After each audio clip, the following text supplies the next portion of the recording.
Friends, ఈరోజు నేను మీకు పొటాటో వడియాలు ఎలా చేసుకోవాలో చూపిస్తానండి. ఇలాంటి పొటాటోస్ తీసుకోవాలి, పెద్ద పెద్ద పొటాటోస్ చూడండి, అరచేయి అంత ఉంది కదా. ఇలాంటి పొటాటోస్ తీసుకోవాలి. ఈ పొటాటోస్ని ఏం చేయాలంటే ఇలా ఒక పీలర్ తీసుకొని ఫస్ట్ ఈ పొటాటోస్ పైన ఉన్న ఈ తొక్కంతా ఈ పీలర్తోనే తీసేసుకోవాలి.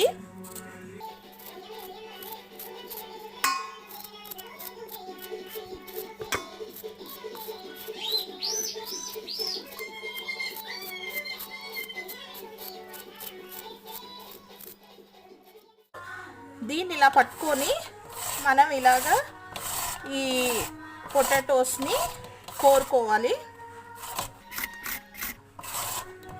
లెంత్ వైజ్గా కోరాలండి, ఎందుకంటే మనకి బారుగా రావాలి. చూడండి, ఇలా బారుగా రావాలన్నమాట. ఓకే, సో అందుకనే లెంత్ వైజ్గా ఇలా కోరుకోవాలి.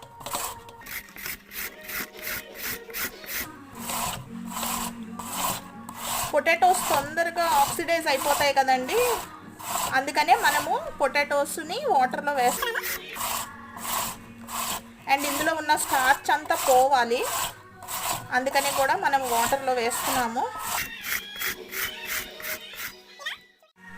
చూడండి ఎలా వచ్చిందో. ఇలా 2 పొటాటోస్ని కోరుకోవాలి. ఈ తురుముని ఒక 7 టైమ్స్ వాష్ చేసుకోవాలి. 7 టైమ్స్ కడిగిన తర్వాత ఇందులో ఫ్రెష్ వాటర్ పోసేసి దీన్ని ఇలా అట్టి పెట్టేస్తున్నాను. ఇప్పుడు నైట్ 8 o'clock అయ్యింది. రేపు మార్నింగ్ 6 o'clockకి నేను రెస్ట్ ఆఫ్ ద ప్రొసీజర్ మీకు చేసి చూపిస్తాను. దీని మీద మూత పెట్టేసి దీన్ని ఇలా కట్టి పెట్టేస్తాను. Good morning friends. ఓకే, చూద్దాం. ఓకే, ఇంకొక 2 టైమ్స్ కడుక్కొని బాయిల్ చేసుకోవాలి. ఓకే, ఇలా కడుక్కొని ఇలా పెట్టుకున్నాను. ఇప్పుడు ఏం చేయాలంటే స్టవ్ మీద ఒక 3-4 గ్లాసెస్ వాటర్ వేసి హైలో పెట్టుకొని బాయిల్ చేయాలి. బాయిల్ చేయడానికి ముందు మనం ఏం చేయాలంటే దీన్ని పటిక అంటారండి. ఇదిగోండి, ఒక చిన్న మొక్క అన్నమాట, పటిక. ఓకే, సో ఇది ఇందులో వేస్తున్నాను. దీంతో పాటు తగినంత ఉప్పు వేస్తున్నాను. ఉప్పు ఎలా వేయాలంటే ఒక గ్లాస్కి 1 స్పూన్ ఉప్పు అన్నట్టు వేయాలి. ఓకే, సో నేను ఉప్పు వేస్తున్నాను ఇందులో. మీరు మామూలు సాల్ట్ అయినా వేయచ్చు, నేను కళ్ళుప్పు వేస్తున్నాను. ఓకే, ఇది బాగా బాయిల్ వచ్చేసేయాలి. దీనిపైన ఒక మూత పెట్టేసి బాయిల్ తీసుకురావాలి.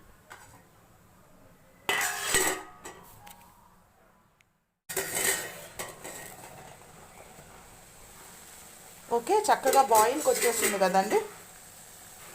పటిక మనం ఎందుకు వేస్తున్నాం అంటే పటిక వల్ల మన చిప్స్ చక్కగా తెల్లగా వస్తాయి, అందుకనే మనం పటిక వేస్తున్నాము.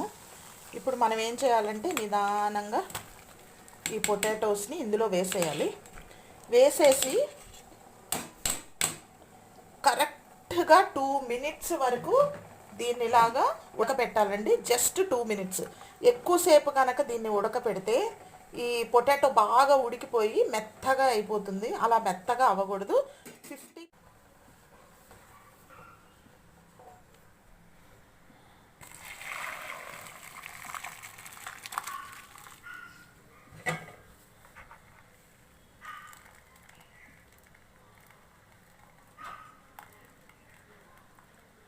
ఓకే, ఇలా చక్కగా స్ట్రెయిన్ చేసేసుకోవాలండి. ఒక్క చుక్క కూడా వాటర్ ఉండకూడదు. ఓకే, ఎప్పుడు దాకా ఉడకపెట్టుకోవాలంటే ఇప్పుడు మనకి ఇలా ఉంది కదండి వేఫరు. ఇలా అనగానే మనకు 2గా విడిపోతుంది, కానీ మనకి మెత్తగా అవ్వదన్నమాట. ఇలా ట్రాన్స్పరెంట్గా అవుతుంది. యాజ్ వెల్ యాజ్ మనం ఇలా ఇరిపితే ఇరిగిపోతుంది అన్నమాట. ఓకే, సో ఇప్పుడు వాటర్ అంతా డ్రైన్ అయిపోయాయి కదా. ఇప్పుడు ఎండబెట్టుకోవాలి.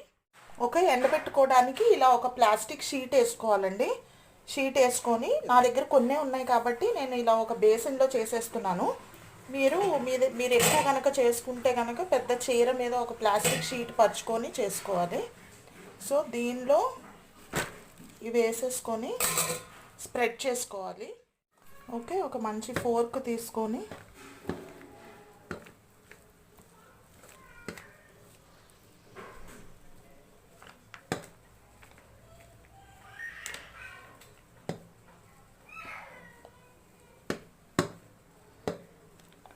ఓకే, చక్కగా ఇలా స్ప్రెడ్ చేసేసుకొని దేనికి దానికి సపరేట్ చేసుకొని స్ప్రెడ్ చేసుకోవాలండి.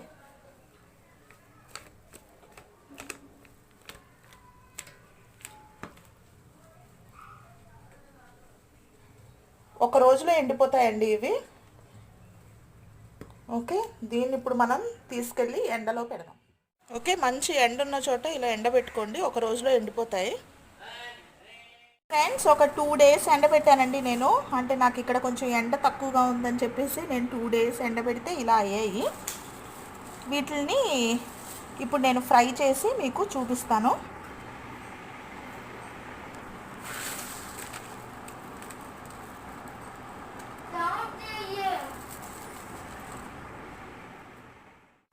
ఓకే, ఇలా ఒక కడాయి పెట్టుకొని అందులో ఆయిల్ పోసుకోవాలండి.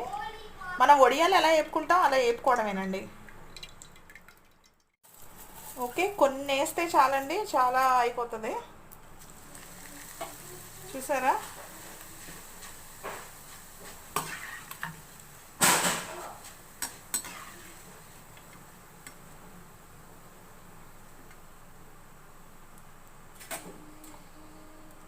ఓకే, వేగినట్టే తీసేసుకోవాలి.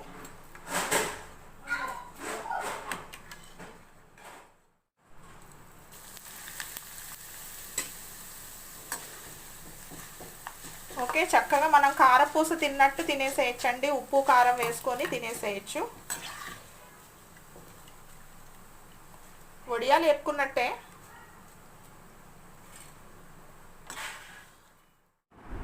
ఓకే ఫ్రెండ్స్, చూడండి, వేపి తర్వాత చక్కగా వడియాల్లాగా ఇలా అయిపోతాయండి.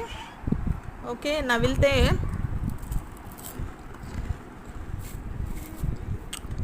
ఎంత క్రిస్పీగా ఉన్నాయి చూసారా? చాలా బాగుంటాయి. దీనిపైన మీరు కారం జల్లుకొని తినచ్చు. చాలా చాలా టేస్టీగా ఉంటాయి. మనం ఆల్రెడీ సాల్ట్ వేసాం కాబట్టి సాల్ట్ సరిపోయింది. లేకపోతే దీనిపైన అయినా మీరు స్ప్రింకిల్ చేసుకొని వాడుకోవచ్చు. టిష్యూ పేపర్లోకి తీసుకొని చేసుకోవచ్చు. ఈ ఆయిల్ అంతా కూడా కొంచెం డ్రైన్ అయిపోతుంది. అండ్ ఆల్సో మీరు అన్నంలోకి పప్పుచారులోకి నంచుకొని తినచ్చు. చాలా చాలా టేస్టీగా ఉన్నాయండి. ట్రై చేయండి, మీ ఇంట్లో వాళ్ళందరికీ పెట్టండి. నా వీడియో నచ్చిందని నేను ఆశిస్తున్నాను. Thank you for subscribing and thank you for watching my videos. Stay home, stay safe. Bye bye.